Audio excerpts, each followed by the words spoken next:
bonjour à toute l'équipe. Bonjour Solange, bonjour Calvino, bonjour Mireille Grasse. Bonjour Perrin. Bonjour Perrin. Comment vous allez bien aujourd'hui? Nous allons super Très bien. très bien. Alors aujourd'hui, je sais que se démarquer là, c'est même le mot, comme tu disais Solange, c'est le mot. Toujours. Voilà, c'est le mot clé du thème de ce jour, se démarquer grâce à la qualité du service. C'est très important. Alors, ça veut dire quoi? On commence par quoi pour se démarquer? Ok, une fois de plus, merci de nous donner l'opportunité de partager nos connaissances avec les milliers de téléspectateurs que vous avez au travers du monde. Comme vous le savez tous, on sait tous faire les mêmes choses. Quand nous sommes dans le même secteur d'activité, quand nous sommes dans le même domaine, par définition, on a reçu les mêmes formations, on a les mêmes outils, et même en entreprise, on a les mêmes outils. Et maintenant, qu'est-ce qui va nous démarquer les uns des autres? Et si vous rentrez à l'époque de la révolution industrielle, qu'est-ce qui s'est passé? On a couru à augmenter la capacité de production. Et maintenant, on s'est retrouvé en train de beaucoup produire et il fallait vendre. Après, on a beaucoup mis l'accent sur le marketing, la communication pour beaucoup vendre les produits. Et on se retrouve à des niveaux de compétition plus ou moins égaux. Et maintenant, qu'est-ce qui va donc nous démarquer de nos concurrents, de nos adversaires? Aujourd'hui, ce n'est que la qualité de service. Et je voudrais bien préciser notre niveau de compréhension de qualité de service. Parce qu'en général, au Cameroun, quand on parle de qualité de service, les gens disent que bon, c'est pour les gens de l'accueil et de la réception. Là. Alors que pour produire cette émission, qu'est-ce qu'il faut? Mireille, il faut l'implication de qui? Chacun de nous. Chacun de nous, en back-office comme en front-office. Si le technicien n'a pas calé le son, si on n'a pas calé les images, on n'a pas mis le cadrage et qu'on n'a pas appelé le formateur à temps, on n'aura pas une bonne émission. Donc, on va donc du principe que la qualité de service, c'est ce que nous faisons avant, pendant et après qu'on soit en train d'interaction avec un client qui a acheté quelque chose chez nous. Et donc, l'élément clé ici, c'est de comprendre que à technologie égale, à produit de même valeur, de même compétences, qu'est-ce qui va nous permettre de nous distinguer? C'est notre niveau de qualité de service, ce qu'on va appeler QoS, pour que ça ne soit pas long à écrire. Et donc, selon notre cabinet Innovator Leadership and Management Institute, on va du principe que, suivant l'explication que je viens de donner, que la qualité de service, c'est la somme d'interactions qu'un client a avec chacun des employés de notre entreprise. Parce que les gens se disent souvent qu'il y a des personnes spécifiques qui sont nées avec les outils et la compétence de qualité de service, mais ça nous concerne tous. C'est pour ça que c'est une problématique qui doit impliquer tout le monde, du top management jusqu'au niveau le plus bas. Et donc, si on s'arrête à ce premier niveau de compréhension, l'interaction que chaque client avec chacun d'entre nous, ça voudrait donc dire que chaque employé doit avoir une mentalité orientée vers la qualité de service. Surtout qu'en entreprise, nous sommes tributaires des services des uns des autres. Pour qu'il y ait une bonne production, c'est qu'il y a un travail en amont, ainsi de suite, ainsi de suite, ainsi de suite. Et c'est parce que chacun des services et chacun des employés fait bien son travail que l'on a derrière le rendu. Et bon, je sens déjà certains spectateurs se dire que bon, ça c'est pour ceux qui travaillent déjà. Je suis en train de nous amener à nous rendre compte que en réalité, la qualité de service, c'est le mindset de chacun d'entre nous.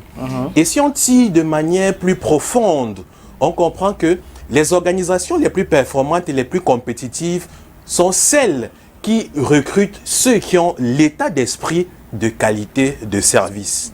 Et tant que vous n'avez pas cet état d'esprit, vous ne pouvez pas comprendre la dynamique derrière.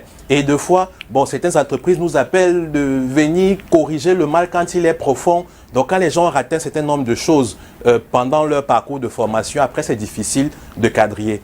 Donc, quittant de ce premier niveau de compréhension, et comme on a compris que la qualité de service, c'est la responsabilité de chacun d'entre nous, on comprend donc que pour offrir un bon niveau de service, alors pour comprendre un bon niveau en matière de qualité de service, c'est trois éléments: comportement, attitude et la qualité de notre communication. 3 éléments clés. S'il fallait arrêter la formation à ce niveau, et s'il fallait que les téléspectateurs retiennent une seule chose, c'est comportement, attitude et la qualité de la communication. En tant qu'individu, comment est-ce que nous nous comportons?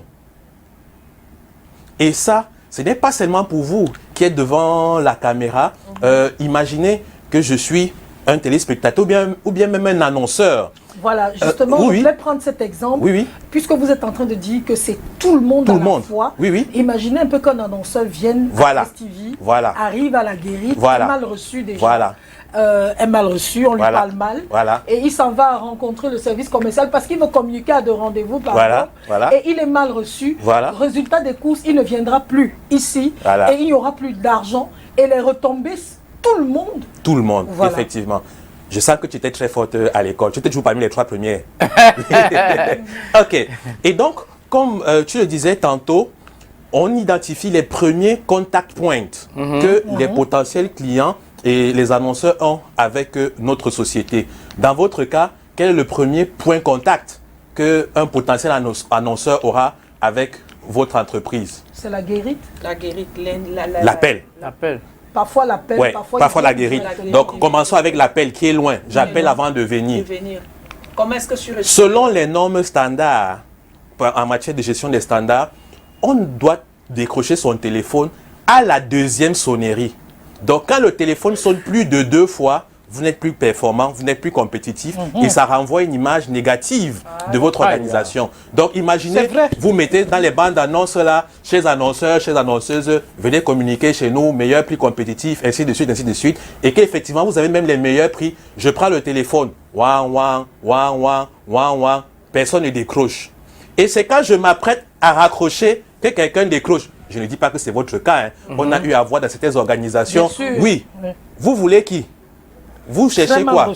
Très mal reçu. Ça me renvoie une mauvaise image de l'entreprise. Alors que cette entreprise a une charte de comportement, a des règlements intérieurs, a tout qui dit. Mais si l'individu n'a pas intériorisé certains comportements, voilà comment on commence à distiller une première mauvaise image de l'entreprise seulement au niveau du téléphone.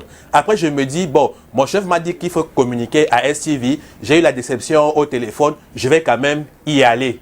J'arrive au bâtiment de STV.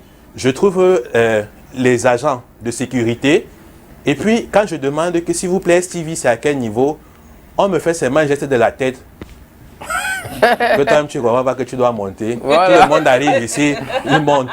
Toi, tu arrives, tu poses la question. Et quand ils sont même trop polis... Il dit que tu poses la réponse. Oui. Quand ils sont même trop polis, ils vont me dire que, monsieur, vous ne savez pas lire.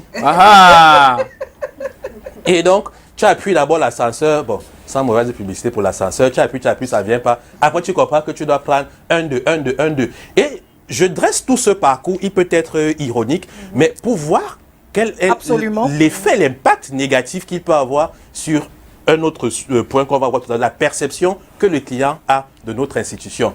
Et donc, je suis arrivé, je tombe finalement devant la réceptionniste ou le standardiste et il me regarde. Je le regarde, on se regarde. Et après, monsieur, vous ne parlez pas, vous cherchez qui?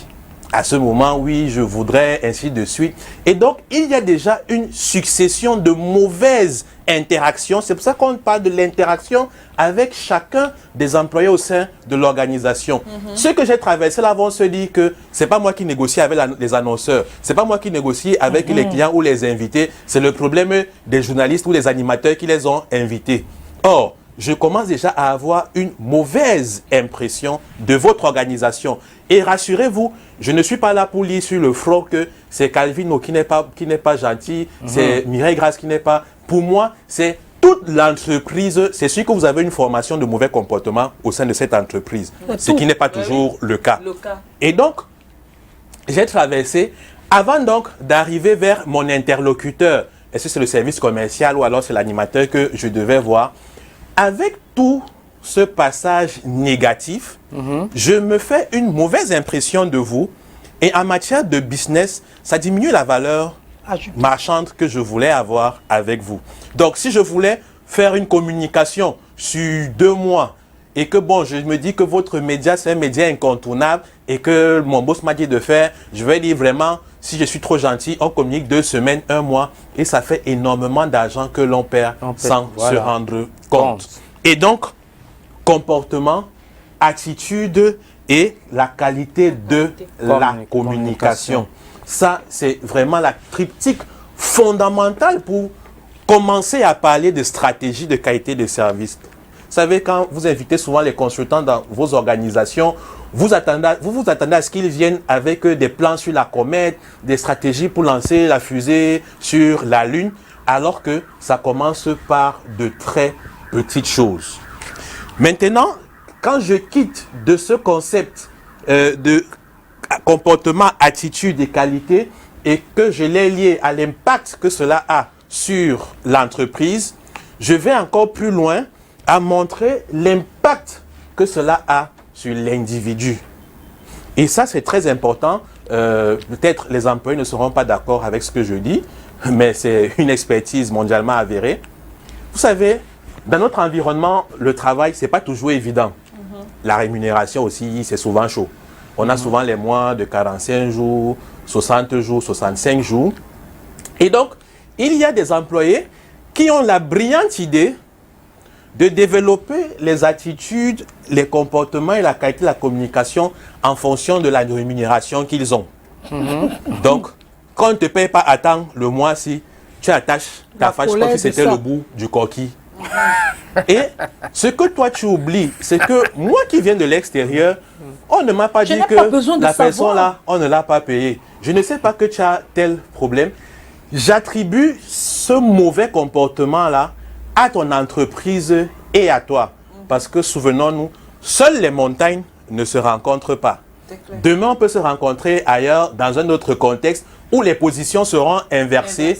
Et je vais te juger en fonction de ce que j'avais vu. Effectivement. Et ce qui nous renvoie donc au prochain mot-clé pour pouvoir véritablement se démarquer. On doit comprendre que la qualité de service est égale à la perception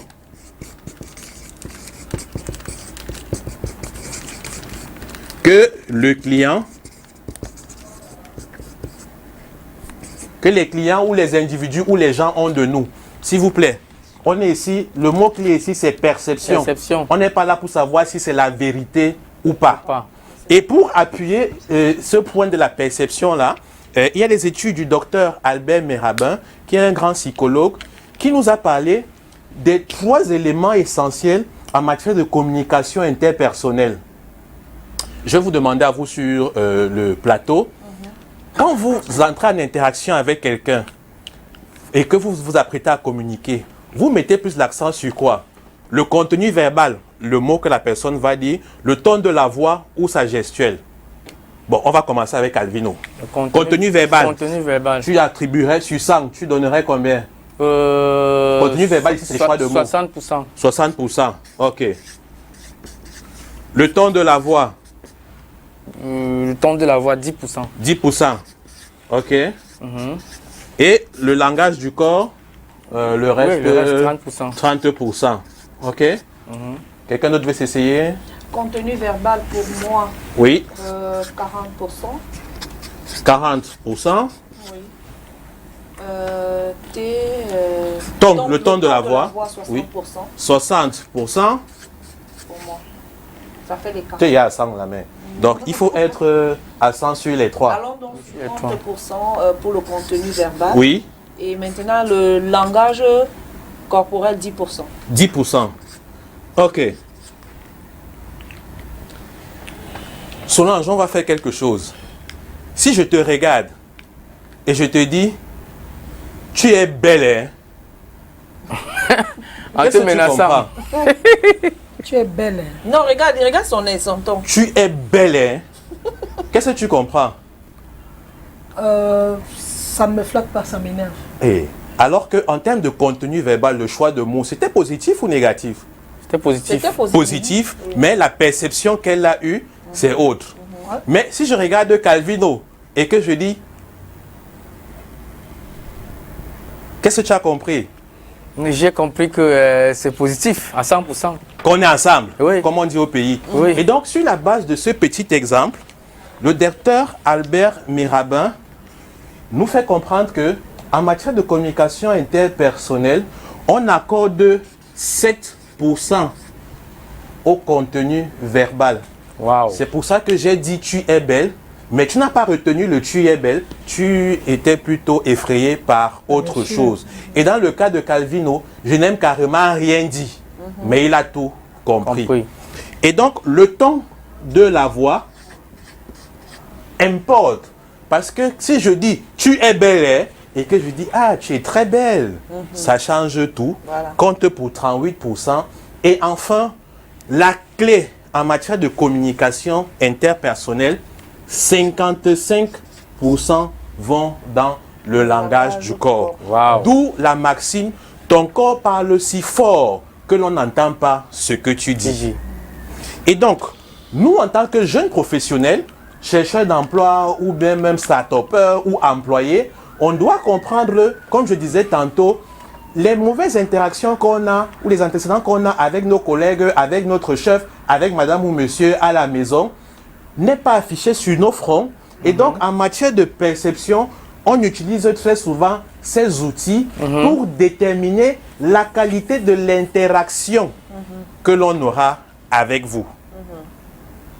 Prenez l'exemple, vous entrez dans une entreprise où il y a plusieurs guichets.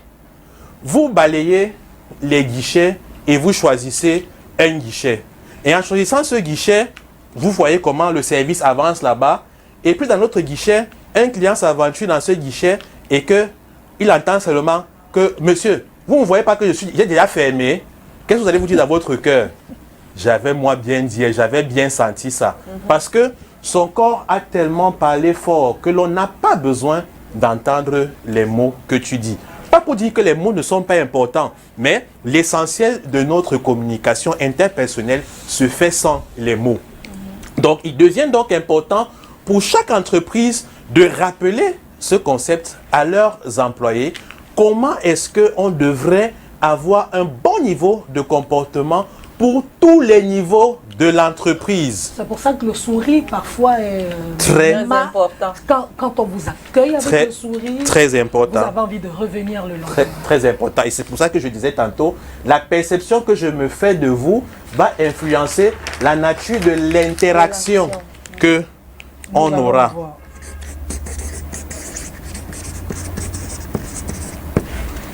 Donc, vous voyez que depuis qu'on avance, ça tourne toujours autour de la triptyque attitude, comportement, qualité de la communication. Quand je m'apprête à interagir avec vous, quand on s'apprête à entrer en communication, quelle est la première chose que l'on fait?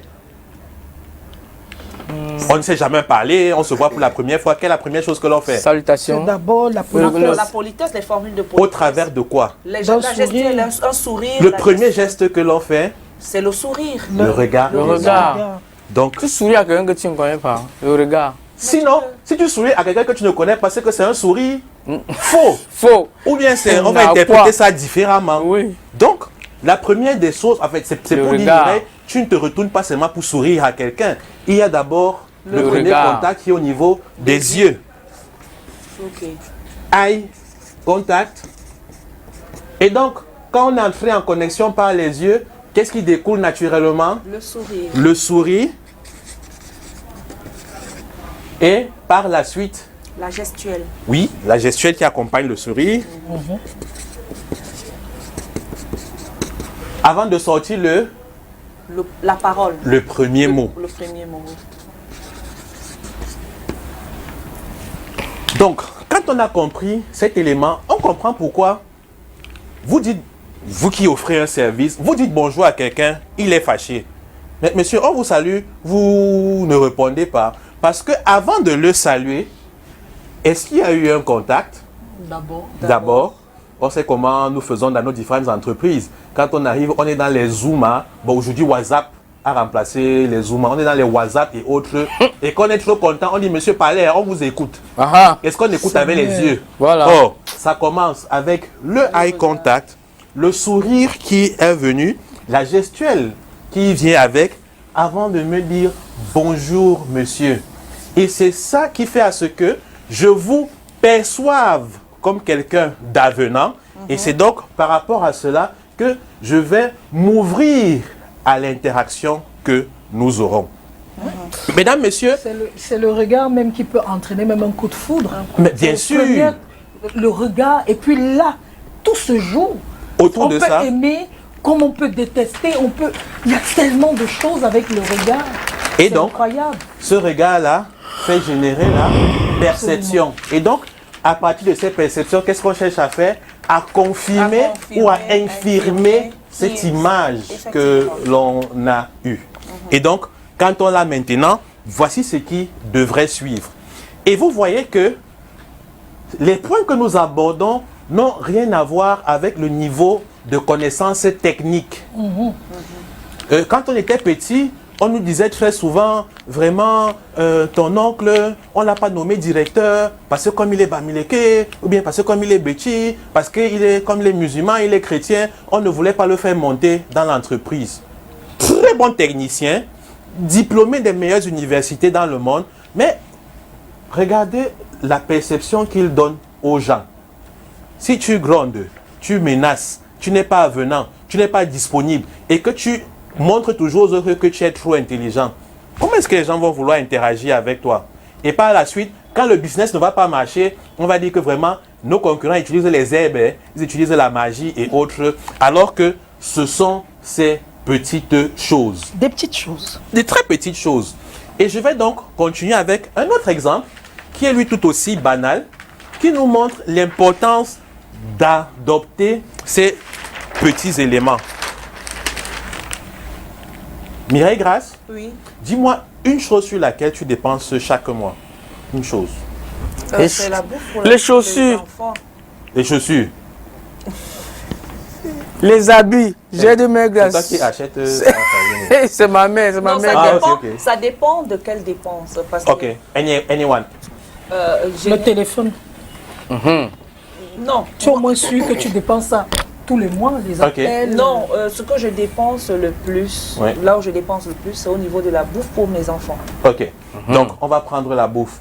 Et donc, ici, là, on va faire l'exercice d'identifier ou alors de calculer le calcul de la valeur à vie d'un client. Vous savez que certaines personnes vont se dire que bon, ce qu'il dit là, c'est bien, c'est trop américain, c'est pas très camerounais, c'est pas adapté dans notre contexte. On offre un mauvais service, les gens viennent toujours, je ne vais pas citer le nom de certaines boulangeries, qui sont réputées pour leur niveau d'extrême mauvais service, mais qui sont toujours courus. Donc les gens vont se dire que bon, pourquoi apprendre cela? Avec le fameux mot du Cameroun, on va faire comment? Le Cameroun, c'est le Cameroun, non? Tu penses que tu vas changer quoi? Et donc, pour comprendre l'importance de pouvoir se démarquer, comme nous sommes en train de dire, on va faire une petite simulation pour se rendre compte que les organisations devraient penser à la valeur à vie d'un client. Disons que MG, Mireille Grace, tu dépenses à peu près combien par jour pour la nourriture? Pour les enfants? Non. Par mois? Oui, je fais un truc mensuel. À peu près 150 000. 150 000. Oui. Ok. Disons que dans les 150 000 là, il y a un magasin où tu vas à chaque fois pour acheter 70% de ce dont tu as besoin. Donc prenons que sur les 150 000, il y a un magasin où tu vas toujours acheter, tu vas toujours faire des achats pour les enfants à hauteur de 100 000. Oui. Cornflakes, lait, yaourt, biscuits, blablabla, blablabla, blablabla. Et donc, par mois, tu dépenses 100 000 dans ce magasin. Et donc, par an, tu donnes à ce magasin 1 200 000. Maman. Et donc, Si on va du principe, bon, si c'est pas indiscret, c'est à peu près combien d'enfants sous ta responsabilité? 4 adolescents. 4 adolescents, ok. Et donc, si on va du principe qu'on s'occupe de nos enfants de 0 à 18 ans, donc, sur 18 ans, et puis je posais la question pour qu'on voie que c'est pas 18 ans 0-0, parce que quand le premier vient, il y a 3 ans, non, avant même d'arriver sur l'autre là, il y a 3 ans d'écart entre le deuxième, donc la date des premiers 18 ans vont être de 2 ans. Donc, quand l'enfant a 1 an, 3 mois, tu prends une autre grossesse. Voilà. Et donc, quand l'autre a 2 ans. Quand le deuxième vient, donc par rapport à la date des premiers 18 ans, tu ajoutes encore 2 ans par rapport au nouveau. Nous sommes déjà à combien? 20 ans. Ainsi de suite, 22, 24, 26. Donc, si ce n'est que seulement ça que tu fais, sur 26 ans, Calvino, tu étais souvent bon en arithmétique, non? L'argent de ça. Tu tapes un peu rapidement. 1 million 2 fois 26. Bon, 1 million 2 fois 10, ça fait il y a 12 millions, fois 20, 24 millions. Donc on est là dans les à peu près 34 millions, dans les 34 millions. Ok. Waouh. Nous sommes à peu près dans les 34 millions. Wow. Et donc, si ce magasin réussit à fidéliser 1000 mères comme toi, là, ça commence à être beaucoup. Donc, on va ajouter 1, 2, 3. Donc, voici la valeur à vie que ce magasin peut développer sur ces 1000 mères-là, seulement, hein, et je me suis seulement concentré sur l'aspect bouffe pour enfants. Voilà ce qu'elle peut gagner en se démarquant, en s'appuyant sur les éléments de qualité de service, comme nous avons dit. Et autre calcul, c'était le premier calcul sur la valeur à vie du client. Et on peut faire comme ça pour n'importe quelle entreprise. Hein. Et on va voir que tu as vu qu'on a dit que tu vas donner à ce magasin au minimum 1 million de l'année. Tu étais assez surprise. Oui. Parce que généralement, comme on n'utilise pas les data dans notre environnement, on ne se rend pas compte de ces différents éléments. Effectivement. On va faire un autre calcul. Prenons que je suis employé d'STV, tu es animatrice. Non, on va pas maintenant Calvino. Oui. Calvino. Oui. Tu es dans la place. Je suis dans la place, tout bien. Voilà. Et je yame le coup. Voilà. En tant qu'employé d'STV, oui, tu interagis avec à peu près combien de personnes qui te voient sous ta casquette d'STV? Parce que vous savez que quand on travaille dans une organisation, on n'est pas identifié par notre nom. On est identifié par notre organisation. Donc, on va te voir au quartier, on va dire maman STV, papa STV. Exactement. Deux fois, on ne va même pas connaître ton nom. Parce qu'on t'identifie par rapport à l'organisation. Ouais. Et donc, ici, c'est pour. On va voir l'importance de l'impact du mauvais service sur la perception des gens. Donc, Calvino, tu interagis avec à peu près combien de personnes au nom d'STV? Quand je dis au nom, je ne dis pas que tu dis que tu es le directeur général, mais les gens qui je comprends. Effectivement. Par jour ou bien pas? Une moyenne. Par jour. Ouais. C'est beaucoup, hein? Oui. C'est pour ça qu'on a dit de prendre la moyenne. Bon, disons même par jour, disons 50. 50, ok. Comme ça. 50 jours. Tu travailles combien de jours la semaine? 4. 4. De lundi à vendredi. 5, de lundi à vendredi. Ok, 5. Donc ça te fait à peu près 250 interactions semaine. Et ces interactions-là, on les appelle en matière de qualité de service les moments de vérité. Parce que c'est par rapport à ces interactions-là qu'on sait si l'entreprise est une bonne entreprise ou pas. Et ensuite qu'on sait si tu es un bon gars ou pas, ou si tu es un bon professionnel ou pas. Et donc, tu travailles toute l'année. Oui. On va d'abord commencer, pour aller vite, on va faire ça par 52. Quand on calcule rapidement, calculatrice, tac, ça peut fait 152. 250 déjà, non. Par 50. 5 fois 5, ça fait... Par 100, on serait à 25 millions. Non, bon, 250, non, fois 1 fois, 2 fois, 3 fois, 4 fois, 500, ça fait 1250. Ouais. Non, on est moi, déjà... je tente oui, 250, 200... par 100 pour diviser en 2. Ah, ok, ouais, oui. Donc ça fait 1250. Oui. 1250, donc si on va c'est 50 que, seulement. Voilà, donc tu es à peu près à, on va dire à peu près 12 000. C'est 13 000. Voilà, à peu près 13 000 interactions par an. Au nom de STV. Disons que de cette interaction-là, quand on dit qu'on a un bon niveau de service sur 100, on peut mettre à peu près combien? Un bon niveau de service sur 100. Oui. Bon. 60. 70. 70? Ok. Oui. Et donc, calculons 70% de 13 000.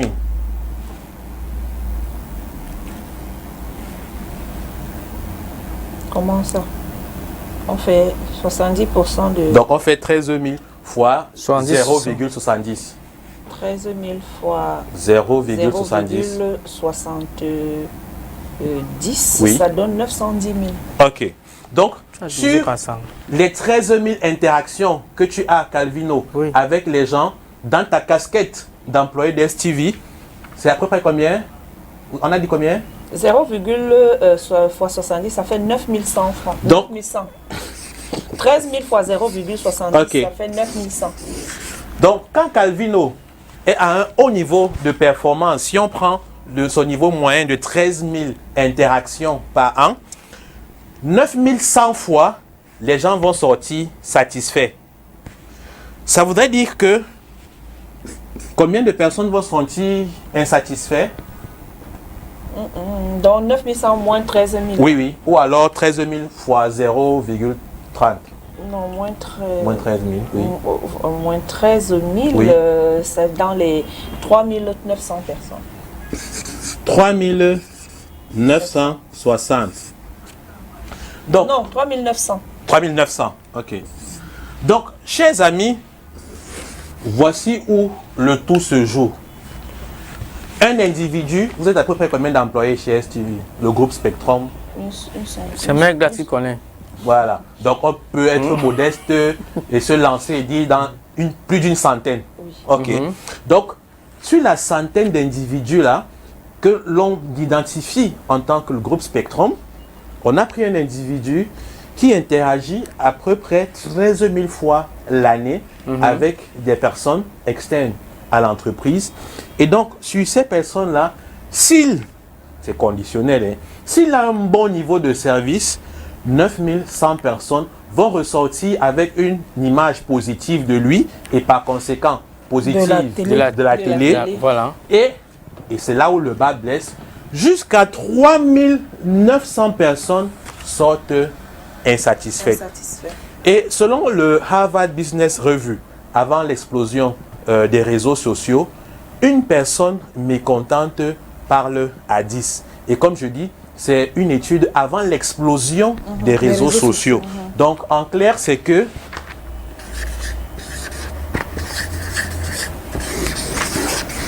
39 000 personnes seront au courant que tu n'es pas un bon gars, alors que tu t'es bien battu. Et c'est pour ça que vous voyez les grandes organisations qui ont pourtant un haut niveau de service ou un relativement bon niveau de service, toujours investir à améliorer leur niveau de service, parce que quand on ne fait pas attention, voici ce qui se passe. Et maintenant, aventurons-nous pour quelqu'un qui est ici à 30%, à 10%, à 20%, à 0%, c'est la mort. Et c'est fatal et mortel pour nos entreprises, pour nous-mêmes en tant qu'individus et même pour notre économie. Les gens ne veulent pas investir, les gens ne veulent pas consommer local parce qu'on a de mauvais produits, de mauvais services. Waouh! Et donc, pour remédier à cela, comme on a dit, mettre l'accent sur 3 éléments. Les entreprises, en recrutant, certes, peuvent mettre l'accent sur la technicité, mais l'élément le plus important que chaque entreprise devrait chercher quand elle recrute, c'est l'état d'esprit.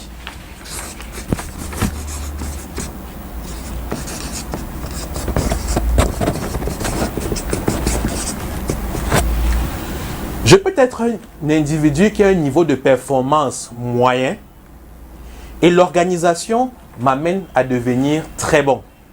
Parce que j'ai un bon état d'esprit qui est réceptif à un certain nombre de choses.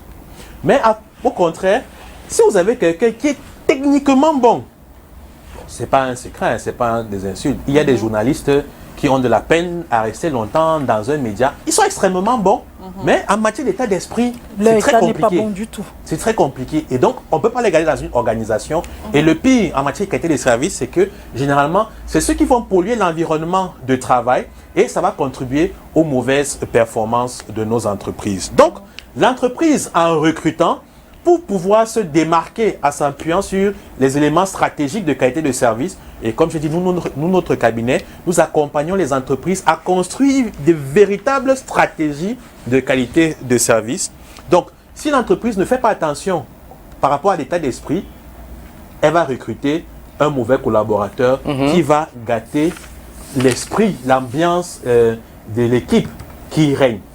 Maintenant, pour ceux qui sont chercheurs d'emploi, pour ceux qui veulent lancer leur business, on comprend donc sur la base de ce qu'on vient de dire qu'il est important, en prenant nos doctorats, nos masters, nos diplômes, nos formations, de travailler sur notre état d'esprit. Et sur ces trois éléments-là, l'attitude que nous avons, le comportement que nous avons et notre façon de communiquer avec les gens. Et donc, quand on a compris ça, on comprend que l'élément moteur pour pouvoir se démarquer des autres, c'est d'aimer les gens. Bien sûr. Quand tu n'aimes pas les gens, difficilement tu vas te démarquer. Aimer les gens, ça veut dire quoi? Moi, en mettant sur pied un produit, si c'était moi-même qui devais consommer, est-ce que je devais consommer ce produit? En mettant sur pied un service, si c'est moi qui devais bénéficier de ce service, est-ce que moi-même je devais accepter de souscrire à ce service? Moi, en tant qu'employé ou moi, en tant que chef, en me comportant comme je me comporte avec mes collaborateurs, si c'était moi à leur place, est-ce que j'allais aimer? Donc, travailler son état d'esprit en se disant que tout ce que l'on fait, c'est pour l'amour de son prochain, c'est pour le service à la communauté, c'est pour le bien-être commun de tous. Et les entrepreneurs que je forme souvent sont très souvent choqués quand je leur demande pourquoi est-ce que vous voulez être entrepreneur? Pourquoi vous voulez créer vos entreprises? Ils disent que non, parce que je veux avoir liberté sur mon temps. Je commence à rire. Parce que je vais être mon propre patron, parce que je veux avoir beaucoup d'argent.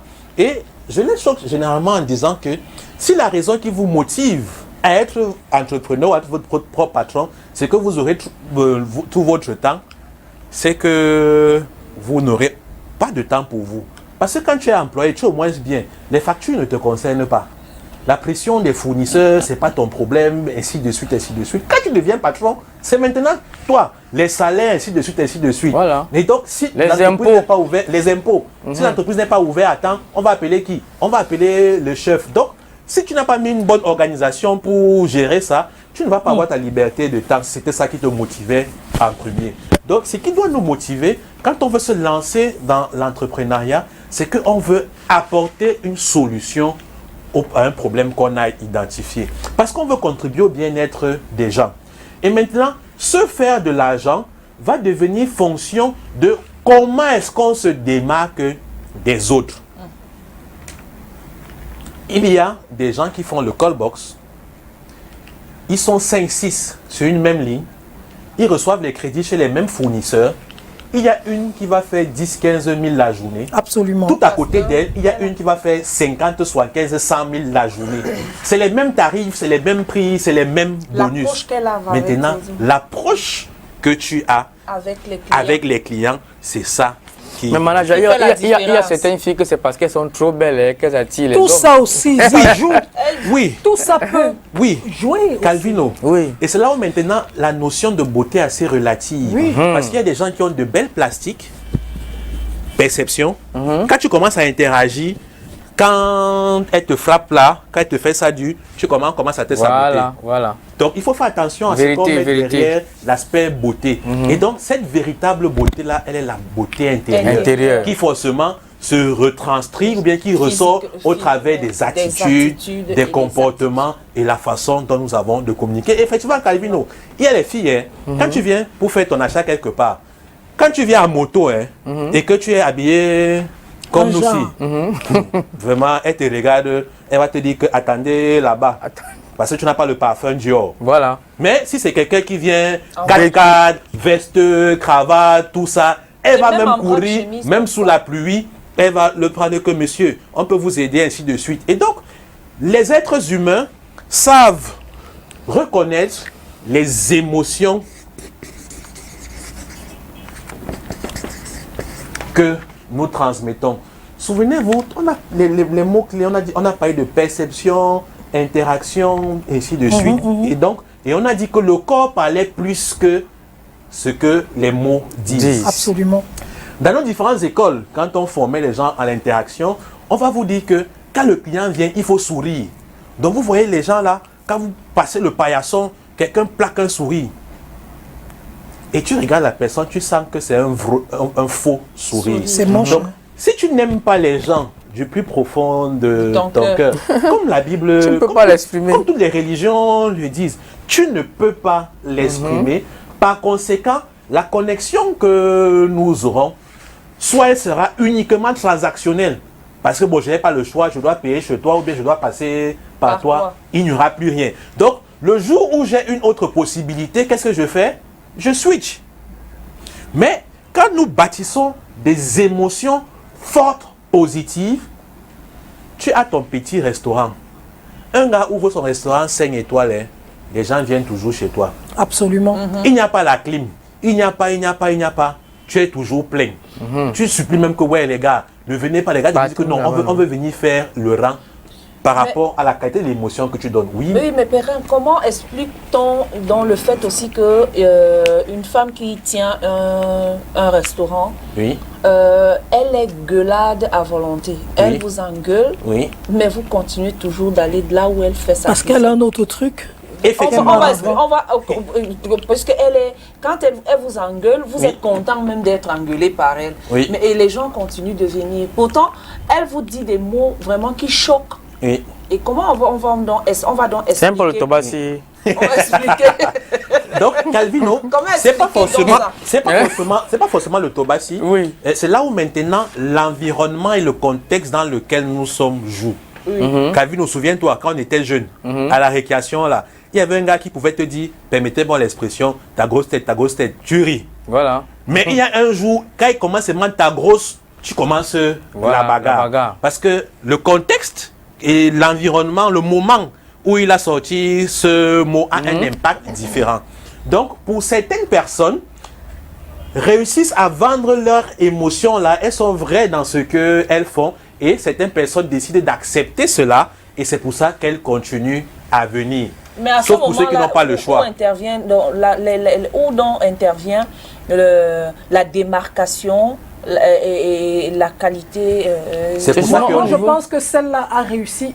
Elle engueule les gens, elle est comme elle est, par exemple, mais on vient parce qu'elle fait de la bonne bouffe, parce que malgré tout ça, elle a le bon service. Non, elle est beaucoup plus sur l'aspect émotionnel. Oui, l'aspect émotionnel, elle vous engueule, mais elle n'engueule pas tout le monde, elle engueule ses amis. Donc pour revenir à ce que tu dis, je pose la question, c'est pas parce que pour revenir à ce que tu dis, je comprends, mais je veux pour celui qui est à la maison qu'il comprenne mieux. Pour revenir à ce que tu dis, c'est pour ça que, comme on dit au quartier, la concurrence est bien. À 90%, le jour où quelqu'un d'autre offre la même qualité de bouffe qu'elle et offre un autre genre d'émotion, le jour-là, elle va fermer. C'est pour ça que la plupart de nos entreprises en Afrique, on ne voit pas venir la fermeture. Parce qu'on se complaît dans notre façon d'être, dans notre façon d'interagir. Et le jour où la concurrence vient, on ne se rend pas compte. Je vais appuyer ton exemple. Moi, mon cabinet n'est pas très loin. Et on a une mère à côté chez qui on commande généralement la nourriture. On commandait généralement la nourriture à midi. Elle va te gueuler, elle a un endroit où on mange chez elle. Le jour où tu veux venir manger chez elle, elle te dit, mais tu peux pas partir manger dans ton bureau. Tu restes pas chez toi, non. Tu vois pas que quand tu vas t'asseoir ici, tu vas bloquer la place d'un client. Ah, non, je ne suis pas client. Et donc, on subissait parce que, bon, on n'avait pas le choix, on était à côté. Un jour, comme on dit que dans toute mauvaise chose, il y a toujours du bon, Corona a frappé, elle n'a pas ouvert. On avait faim et on a vu une autre mère un peu plus loin, mais toujours dans la zone, qui offrait les plats, un peu plus chers qu'elle. Et depuis ce jour, on commandait chez elle. Donc, les gens traversaient son restaurant, venaient nous livrer. C'est 6 mois plus... C'est avril, mai, juin, juillet, août. C'est en septembre qu'elle me dit, mais mon beau, tu ne manges plus. Donc, elle ne s'est pas rendue compte de quand est-ce qu'elle m'avait perdu, parce que j'ai trouvé mieux ailleurs. C'est la même chose donc, même avec l'amour. Effectivement. Donc, souvent, on fait des choses par défaut. On n'a pas le choix. Mais le jour où on découvre quelqu'un qui nous envoie les émotions dont nous avons besoin, on part sans crier gare. Et donc, cette question, je la remercie, me permet de conclure pour aujourd'hui avec un fait statistique très important. Quand le client vient se plaindre, qu'est-ce qu'on dit souvent? Nous sommes désolés. Qui viennent déranger. Vraiment, il a même ça chez lui. Hey. Vraiment, il vient parler fort aux gens. Il a ses employés ici. Or, selon John Choll du Service Quality Institute, seuls 28% des clients mécontents se plaignent. Les 72 autres pourcents, vous savez ce qu'ils font? Encaissent. Ils partent sans faire du bruit. Mécontent. Et comme la dame qui m'a servi, qui me vendait le repas avant, c'est 6 mois, 7 mois plus tard, comme je n'ai pas fait du bruit, qu'elle se rend compte que l'enfant-ci ne vient plus chez nous.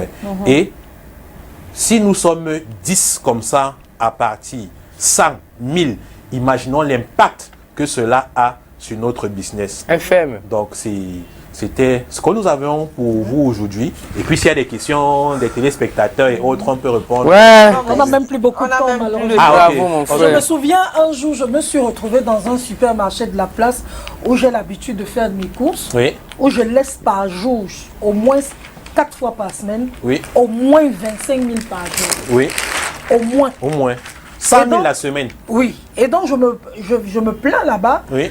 Et parce que je suis venue acheter la bouffe. Oui. Et ce jour-là, ils m'ont mis peut-être 6 plantains frits avec le truc. Je dis que mon frère, c'est 2100 francs le plat. Oui. C'est comme ça. C'est comment? Comme il y a les blancs, il y a les gens un peu genre. Et donc, moi, je me plains. Je leur dis que je travaille à la sueur de mon front. Et c'est mon argent. Vous n'avez pas le droit de faire comme si on venait seulement on ramassait l'argent. Je me plains, donc le lendemain, je ne sais pas trop où je reviens après. Il y a un des vendeurs qui ose venir me dire à côté que madame, vraiment, on n'a pas aimé. Quand vous êtes plein là dernièrement, tout le monde s'est plaint. Et donc vraiment, avant qu'il ne termine sa phrase, je l'avais déjà lavé de la tête au pied. J'ai dit que mon frère, quand je m'en vais à la caisse là et qu'on me donne la facture, c'est toi qui payes. Non. C'est votre structure qui paye. Vous me perdez, vous allez perdre beaucoup de gens derrière moi. Parce que je découragerai tout le monde de venir ici. Et c'est comme ça que j'ai commencé à parler tellement fort, je m'en foutais. J'ai dit, parce que comme les Camerounais ont du mal à se plaindre, effectivement. Ils ont honte. Et parfois on trouve que, comment elle peut parler parce qu'on a mis ses plans, mais qu'elle achète plus. Les Blancs qui mangent ici ne se plaignent même pas, une Camerounaise vient se plaindre. Alors, le jour là, c'est le boss lui-même qui est sorti, me dit, s'il te plaît. Et j'ai dit, si nous plaignions au Cameroun, il y a beaucoup de choses qui ne se feraient pas. Vous ne pouvez pas aller dans un supermarché, vous finissez de faire les courses, on vous demande d'acheter le plastique. Et le plastique de 100 francs. Oui, allégé. Le coût de 40 000. Oui, et le plastique a le nom du supermarché. On te donne ça, tu payes et tu marches avec pour faire la pub partout que regardez, je viens d'acheter ça chez. En tout cas, je te dis ça. Il y a un téléspectateur, Julius Kamdem, comme depuis la Guinée, qui dit les coups là ont le goût, ou non, le goût de ça. Donc il était très content ce matin. Merci. Et donc, à ta suite, Solange, si tu permets, comme nous sommes là pour pas mal de temps, donc pour le prochain module, je vais donc vous apprendre comment gérer les clients furieux et mécontents. Parce qu'effectivement, quand le client exprime sa colère, il y a une sorte d'association de causes. Et quand on ne sait pas bien gérer, ça peut nous amener à la fermeture. Oh! Absolument. Oui, c'était magnifique en tout cas ce matin. On va vous remercier d'être passé. Comment gérer les clients mécontents. D'être passé ce matin. En tout cas, on a pris. Tu es un bon commerçant, hein? Tu es import-export. On a pris goût, on a pris plaisir à vous écouter comme des enfants malheureusement, comme si nous étions à l'école. Mais c'était l'école du mercredi. On a retenu de très belles choses. Il faut apprendre à se démarquer et devenir le meilleur. J'avais un prof au lycée qui disait, si tu n'avances pas, tu recules. Voilà, donc apprenons à être les meilleurs pour avancer. En tout cas, on vous remercie d'avoir été nombreux à nous regarder. On va se retrouver demain, on sera jeudi. On va parler des choses spirituelles demain avec vous, évidemment. Allez, Calvino, Mireille Grasse, bon appétit. Bon, on se retrouve au restaurant, bien sûr. Nadège Thiayon, j'espère que tu as pu comprendre ce que Perrin Coinquem disait. C'est quoi? Coinque. Voilà, Perrin Coinque disait, j'espère que tu l'as compris ce matin, parce qu'elle ne comprenait pas, parce qu'elle disait, j'ai l'impression que l'invité est HS. Je dis que non, il fallait regarder juste le thème. Et elle a compris, elle a vite compris après. Je profite pour souhaiter également merci à vous, chers téléspectateurs, de nous avoir regardés. Et un très bon midi à vous tous et surtout de rester en compagnie des programmes de ST. Je t'amène dans quel restaurant? Je souhaite une bonne fête à Serge Coinque, en parlant de Coinque justement. Serge Eric? J'ai oublié Serge Eric Coinque. Voilà, donc bonne fête à toi également. On se retrouve demain. Merci. Tu veux manger quoi? Go, go, go, go, go. Go. Go, go, go, go, go.